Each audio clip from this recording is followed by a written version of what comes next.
Hello! Welcome to Tarakisan Vlog. Sa ngayon, maglilinis muna tayo ng ating paligid. Yan. Hello. Shout out. Shout out dyan sa amin. Yan sa Barangay Ginalbin. Yan. Alam nyo, natuto ako maglinis doon mismo sa bahay namin. Doon ako una natutong naglinis sa paligid. Pangalawa, siyempre sa bukid. Yan. Bumili ng tatay ko dati niyan, dalawa. Patag-isa kami. Yan. Kaya yun ang naging training ko niyan. Kaya tingnan nyo, kagaling ko ngayon mag-mower niyan. Yung mower pala niyan, matagal lang na-stop. Kaya kanina dinouble check ko muna. Naayos ko, tinignan ko yung mga linyada ng fuel, saka yung karburador, kasi nakita ko yan sa bodega. Ganda ko, hard starting siya. Kaya nilinis ko muna yung karburador niyan, binuksan ko. Tsaka meron pa pala sikreto niyan, yung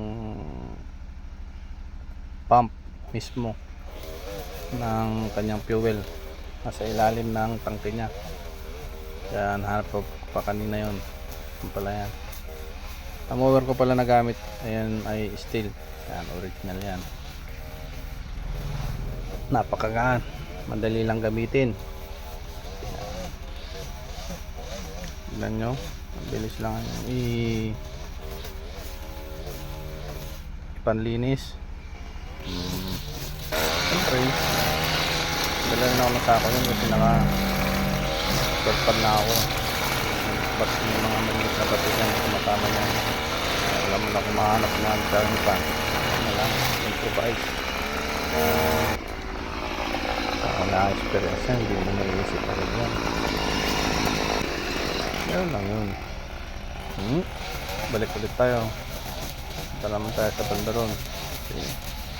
Maganda kasi yung pagmasdan, yung paligid malinis, nag-scatter, saka hindi ka alanganing mamasyal dyan o kaya magsubog-subog ng mula kasi malinis nga. O kung madamo dyan, langan ka pa dyan, baka mayroon pang ahas dyan na nakatatago dyan sa mga damuhan. Yan din ang plano ko, maglinisan paligid. Tignan nyo, tuwan-tawa rin yung mga alaga kong aso.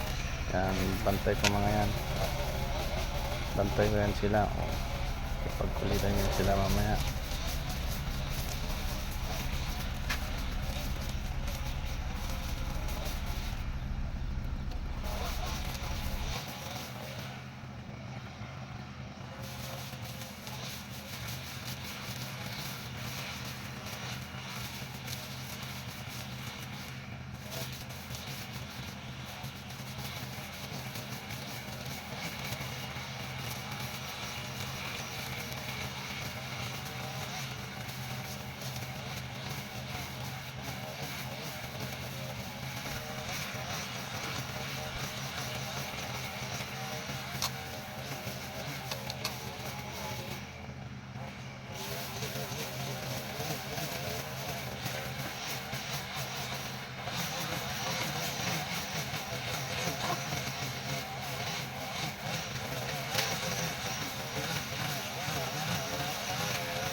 Oops, tingnan nyo naman, andyan lahat sila.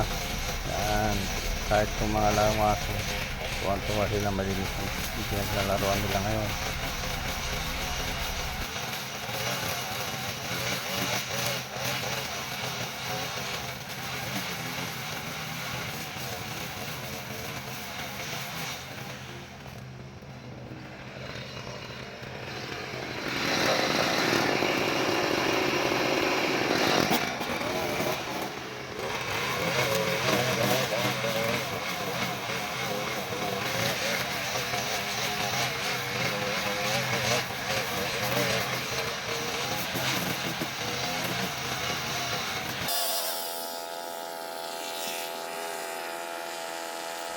Yan. Tapos na yung kalahati niyan. Kaya stop muna tayo. Siyempre, pagkatapos, kita nyo yan, hindi maiwasan. Click tayo sa ating mga kamay. Yan. Ito pala yung ginamit natin kanina na mower. Yan, steel. Original po yan ha. Siyempre, hindi gasolina yan. Tsaka may tuti yan sa loob. Yan. Isang masabi ko lang sana. Pasado na kaya ako sa Doltopad. Baka naman.